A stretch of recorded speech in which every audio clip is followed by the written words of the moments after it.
Hi, Godiva. What's up? I had a feeling you'd be calling soon. The moon is in Mars, and your horoscope spelled trouble today. When Goldie answered the phone with almost those exact words, her twin was prepared with a reply. Glad you were on my wavelength, sis. Torch just stuffed the last of his things in the car and headed out to Vegas. Guess what brilliant idea Mom came up with? Oh, I can't imagine. What is it this time? Better spit it out. Well, Mom convinced Uncle Sterling to drive the caddy to Las Vegas so she can help Torch set up his new condo. Oh, God, Goldie, she'll try to turn his avant-garde bachelor pad into a stage set from Arsenic and Old Lace. She wants to fill his freezer with chicken soup and noodle kugel so he won't starve. Well, you must admit Torch could stand to put a little meat on those bones. Godiva ignored the comment. That's not all. She's convinced Unc that he has to hang pictures and stuff. You know what a klutz Uncle Sterling is? He'll probably hit his thumb with a hammer and wind up in the emergency room. Wait a minute. Did you say they're going to drive the caddy to Vegas? Bingo! You finally got the message. Oh, Goldie, what am I going to do? She could hear Goldie's deep breath on the other end, then her sister said in a calm voice, Maybe nothing, sis. Maybe the car will break down before they get out of L.A.? Not a chance. You know Uncle Sterling keeps it in tip-top condition. They're going to take it into Moishy's Motors to get it tuned up tomorrow. And just how do our 80-year-old adventurers plan to handle a drive like that? Oh, they've got it all figured out. They want to drive Route 66 of all things. They're going to split it up by staying in Barstow one night and Laughlin the next. It adds extra miles, but Mom's as excited as a kid in a candy shop. Even Uncle Sterling thinks it will be fun. He does. 3 days in a car with Mom? Has he lost his mind? Well, not yet, but he will have by the time he pulls into Las Vegas. And what do they plan to do when they get there? Goldie said skeptically.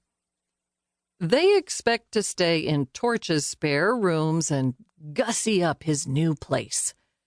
They want to go to a couple of shows, magic of course, and they said they would like to hook up with Mara the Magnificent. Who? You know, that sexy magician we met at the Icons of Illusion banquet in Seattle, the one who said Daddy was her inspiration. Oh, Mara, sure, I remember. She told Unc if they were ever in Las Vegas, she would get them comp tickets to her show at, what was it, the Glitz Palace? You know, Godiva, this might be hard on Torch, but maybe you should just let them do it. How much trouble can they get into? Godiva sighed and said under her breath, Boy, sis, that's a loaded question. Look up trouble in the dictionary and you'll find a picture of the Silver family.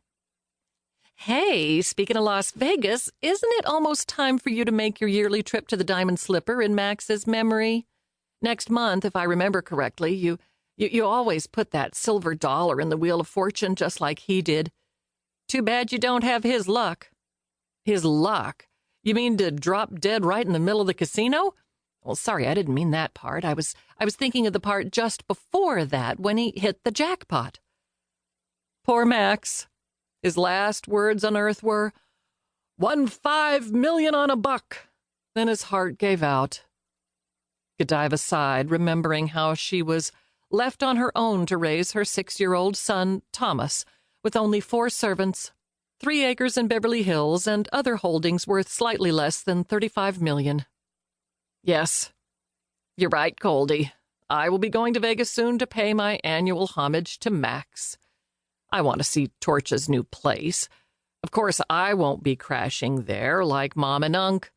I'll stay at a Sweet and Caesar's Palace. So, how would you like some company? I was thinking of going to the Whopping World of Antiques show at the Sands Convention Center. I could meet you there. It'd be fun.